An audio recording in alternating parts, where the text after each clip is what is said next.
આદિભાઈ બોલાયો તમે મને? હા, મને આ કંપનીની તમામ ડિટેલ અને તમામ ફાઇલ જોતી છે. તમે મેનેજર છો ને અહીંના? પણ નરેશભાઈએ તો કીધું હતું કે આદિકુમાર આવવાના છે ને એને કંઈ જોયું હોય કહેજો, પણ ફાઇલ ને એ બધું કેમ અત્યારે તાત્કાલિક તમે માગો છો? તમે પ્રશ્ન ના કરો. અત્યારે તમારા શેઠ અહીંયા હાજર છે? નથી, પણ શેઠનો ફોન તો આવ્યો જ તો ને મારે કે ભાઈ ઓફિસની બેઝિક જે જાણકારી હોય એ બધી દેજો, પણ તમે આ બધું શેઠના કાગળિયા કેમ તમે વીખો? હા, કંપનીને અત્યારે મારે સંભાળવાની છે ને.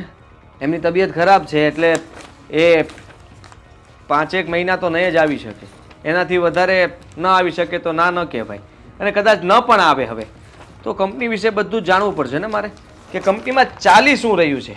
પણ એમણે તો મને એમ કીધું છે કે તમે કંપની સંભાળજો, આદિકુમારને જે જરૂરિયાત હોય એ બધું કહેજો, આપજો. હા, ફાઇલ લો. આમાં આપણા બધા કર્મચારી અને બધાની ડિટેલ્સ છે ને? હા છે, પણ એ મારે હમણાં પગાર કરવાનો છે પરમ દિવસે, એટલે બધાનો પગાર બંધ રાખી દેજો. મને પૂછ્યા વગર કોઈને કઈ પગાર આપવાનો થતો નથી. હું આ બધા ડોક્યુમેન્ટ ચેક કરી લઈશ અને હું કહું પછી તમે બધાને પગાર આપશો. ત્યાં સુધી એક પણ પગાર તમારે આપવાની જરૂર નથી, સમજો તમે? જો તમને ખબર ન હોય તો કહું, તમે હજી આજે જ આવ્યા છો ને આજે જ શેઠને મળીને આવ્યા છો. ઓફિસમાં જેટલા પણ કેસ પડ્યા હોય આપણા સીએ સાથે વાત કરીને તમે મને કહી દેજો. બધા કેસ મારા ટેબલ ઉપર જોશે મને. રોકડ રકમ ઓફિસની અંદર ના જોઈએ. એટલે બધા કેસ જેટલું પણ હોય, કલેક્શન હોય, બેંકમાંથી ચેક આવેલા હોય, કોઈ પણ આપણા ક્લાયન્ટના ચેક આવેલા હોય, બધા ચેક મારી પાસે પહેલાં જમા કરાવજો. હું ટેલી કરીશ, તમારી આવક ઇન્કમ બધું જ હું મેળવીશ. ટોટલ હિસાબ મારે જોશે. અને અત્યાર સુધી કંપનીના બેંક ખાતામાં કેટલા બેલેન્સ છે, કેટલું બેલેન્સ નથી, કોને કેટલા આપવાના છે, બધો હિસાબ મને એક સાથે જોઈશે. જેને પણ કહેવું એને બધાને કહી દો, સ્ટાફ આખાને, કે અત્યારે બીજું કોઈ કામ નથી કરવાનું. ખાલી ફક્ત ને ફક્ત આપણી કંપનીની અંદર અત્યારે કેટલું ટર્નઓવર થાય છે, કેટલો માલ પડ્યો છે, કેટલા માલ માટે કેટલી પૈસા રકમ આપણી પાસે છે, કોની પાસેથી કેટલા લેવાના છે, આ બધી ડિટેલ્સ મારે જોશે.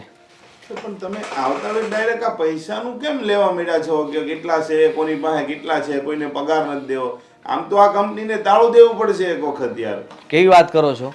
હા, તમે મને શીખવાડશો કે શું કરવું શું નહીં? અરે હું પણ ભણેલો છું, આ મને બધી જ ખબર પડે છે. અત્યાર સુધી કંપનીને તમે લોકો ફોલીને ખાતા હતા, પણ હવે કોઈને ખાવા નહીં દઉં. આ કંપની અંદર કેટલું બધું ફ્રોડ ચાલી રહ્યું છે ને એ બધું હું ચેક કરીશ અને 1-1 રૂપિયાનો હિસાબ લઈશું બધા પાસે. ત્યારે હું શરમ નહીં ભરું કે તમે કોણ છો. જો તમને ખબર ન હોય તો કહું કે હું છેલ્લા 6 વર્ષથી નરેશભાઈની હારે કામ કરું છું અને નરેશભાઈ બધું મારી ઉપર છોડી દે છે.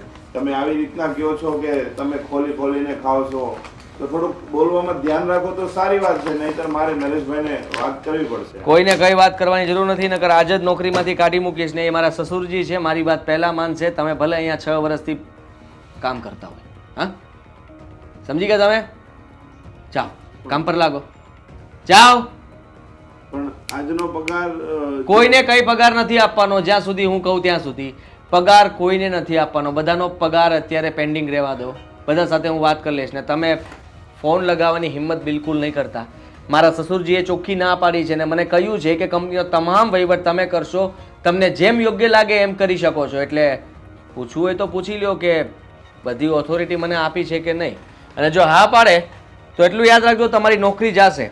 હું 6 વર્ષનો સંબંધ ભૂલી જઈશ અને તમને કામ પરથી કાઢી મૂકીશ.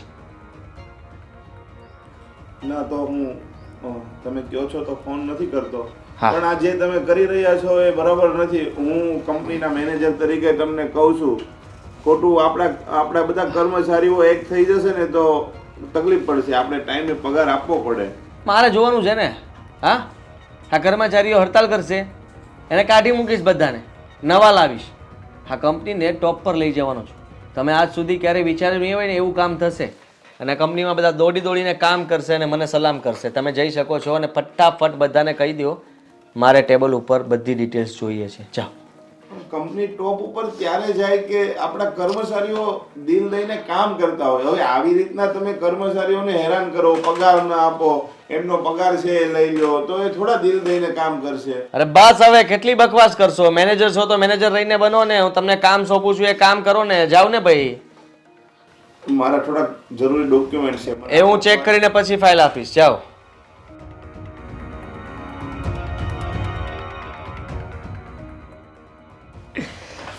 હવે તો આ કંપનીનો ધનોત પનોત કરી નાખીશ.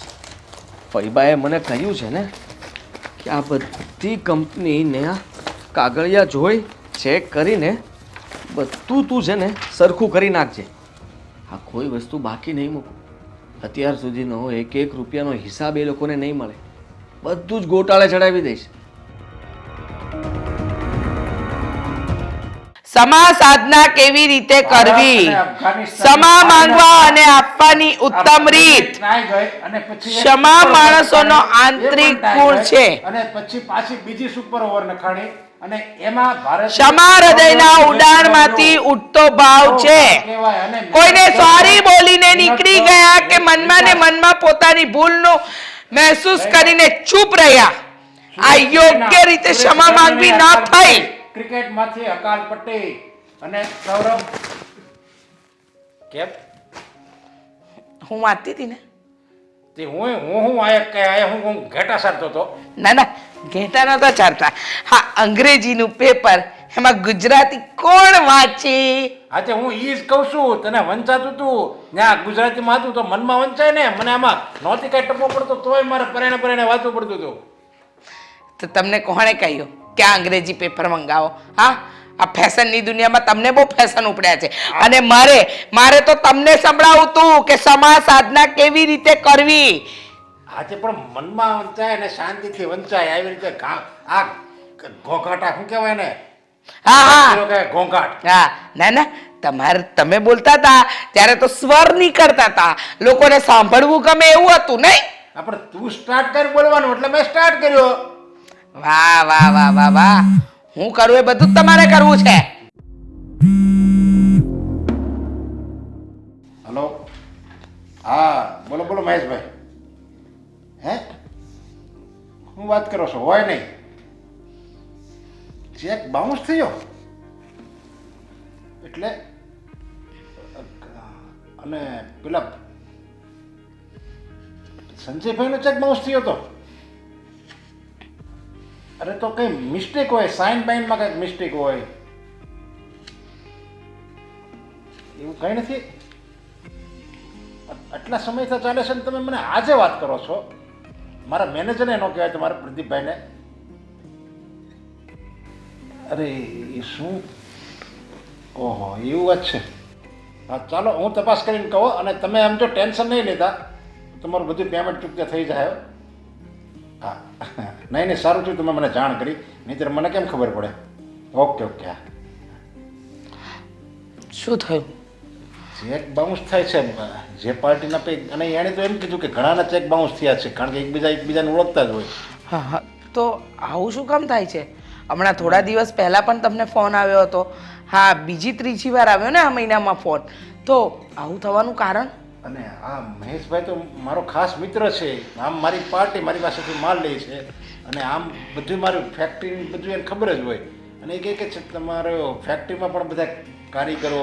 પણ મને લાગે છે ત્યાં સુધી આ આપણા મેનેજર કંઈ ગડબડ તો નહીં કરતા હોય ને?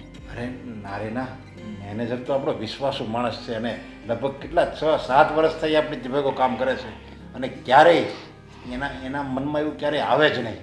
પણ આટલા વર્ષોથી આપણે ધંધો કરીએ છીએ, ક્યારેય રૂપિયા બાબતની રાવ આવી જ નથી.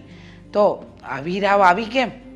એ પણ આ આપણી ઓફિસ જમાઈને સંભાળે છે ત્યારથી આ પ્રોબ્લેમ તો થાય જ છે. આપણા આદિકુમાર આ વિશે જાણતા જ હશે ને?